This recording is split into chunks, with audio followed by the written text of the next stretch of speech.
Hey everyone, I'm back again with another video, and this one is titled My Story. Please make sure you like the video and subscribe, and don't forget to hit the bell so you don't miss any of my future videos. Let's get right into it.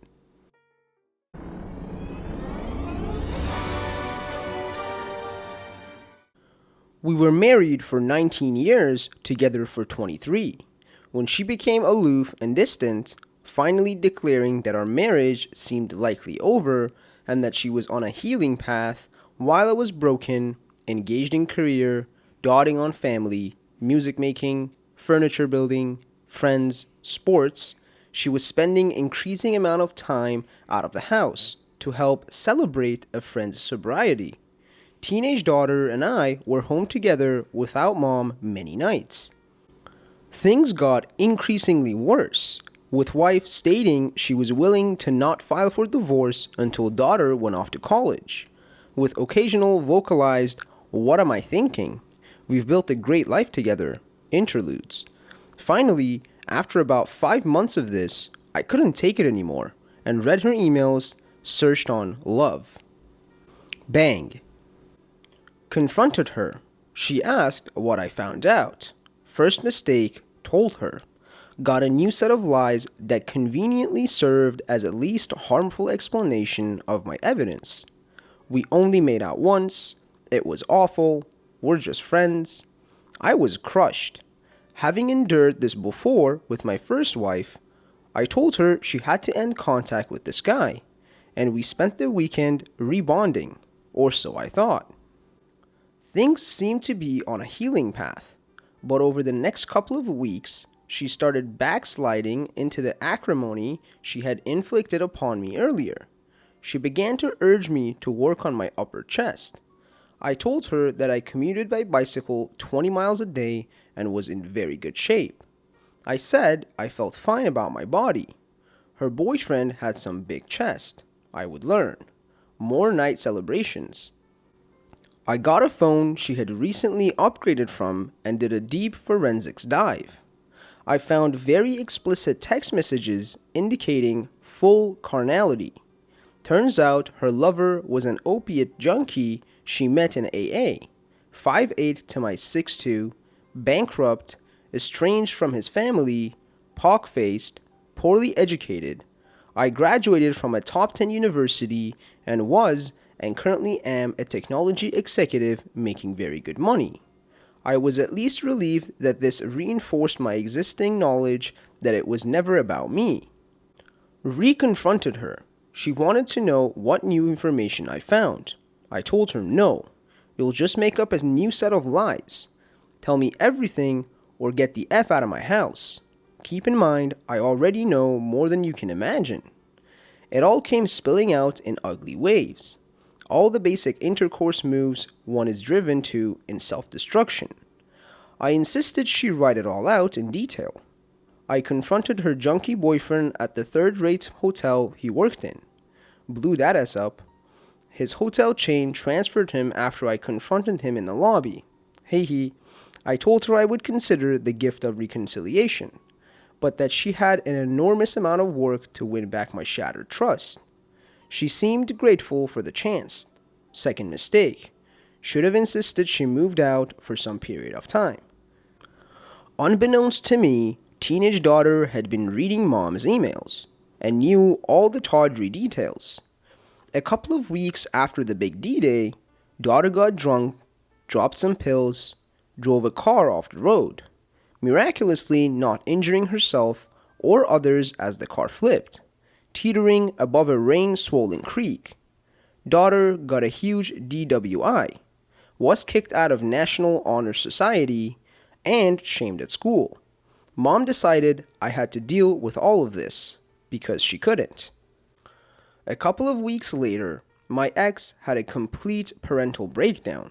She screamed at our daughter, "F you, F you, F you. You're the reason I want to get S-face drunk. You're the reason I want to put a effing bullet in my head." Then she peeled out of the driveway at a high rate of speed to a fate my daughter and I couldn't ponder. Our daughter was extremely upset as one could imagine.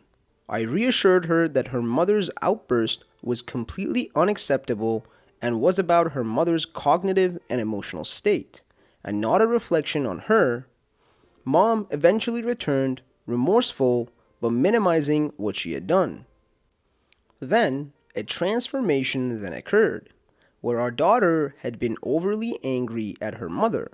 Now, our daughter knew she couldn't be angry at her mother, as it could lead to her mother to off herself, which in twisted logic of mom's tantrum would be daughter's fault. So daughter took her otherwise understandable anger out on me. Mom, greatly relieved, fomented her daughter's revectored impulse to be angry at me. Mom encouraged her daughter to see me as the villain and the rightful recipient of rage.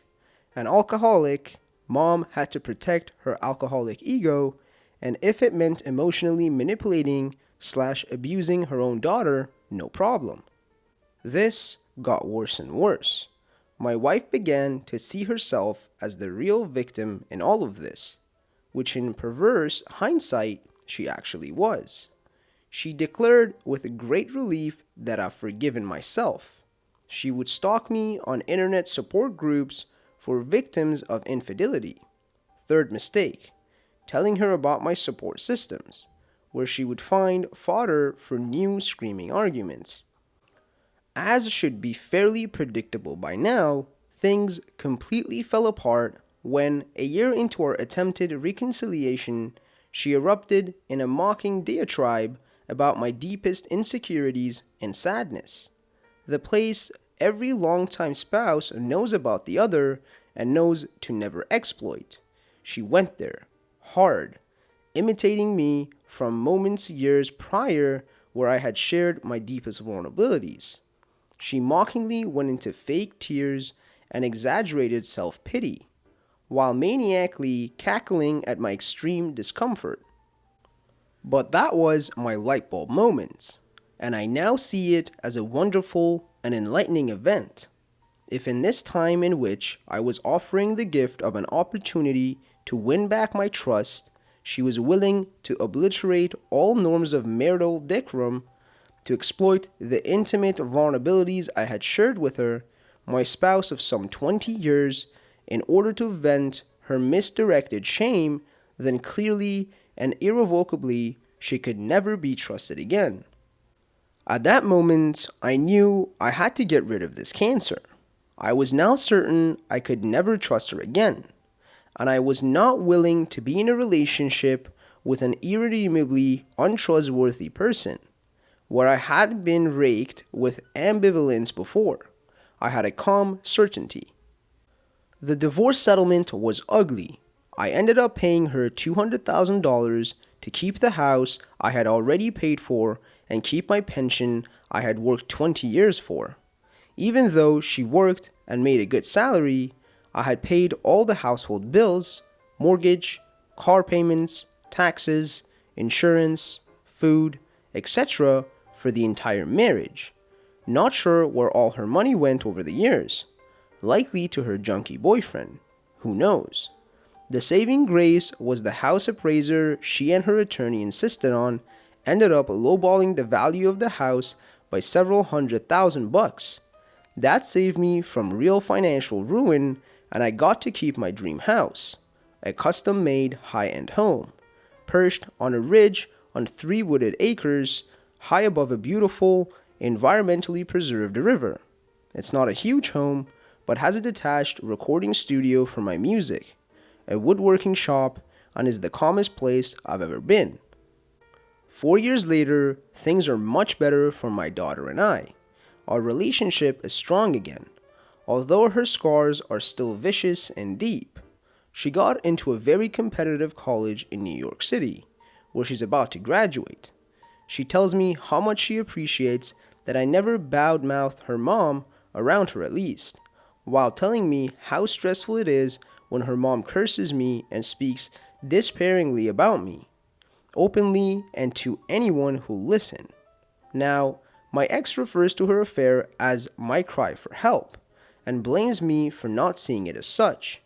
As she tells her remaining friends, I just slept with this guy a few times and Utterlybored was too selfish to try to understand my pain.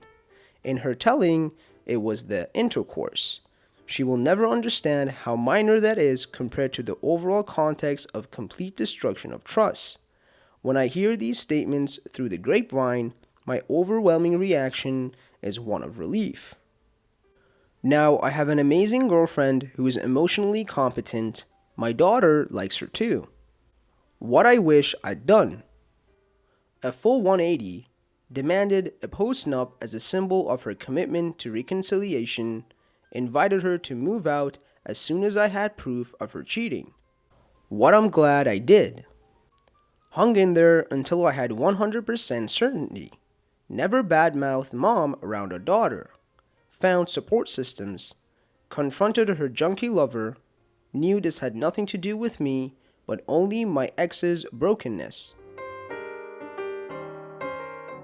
Thank you guys for watching. Please comment below and let me know if there's any other subreddits you guys would like me to make videos on, and also like the video and please subscribe.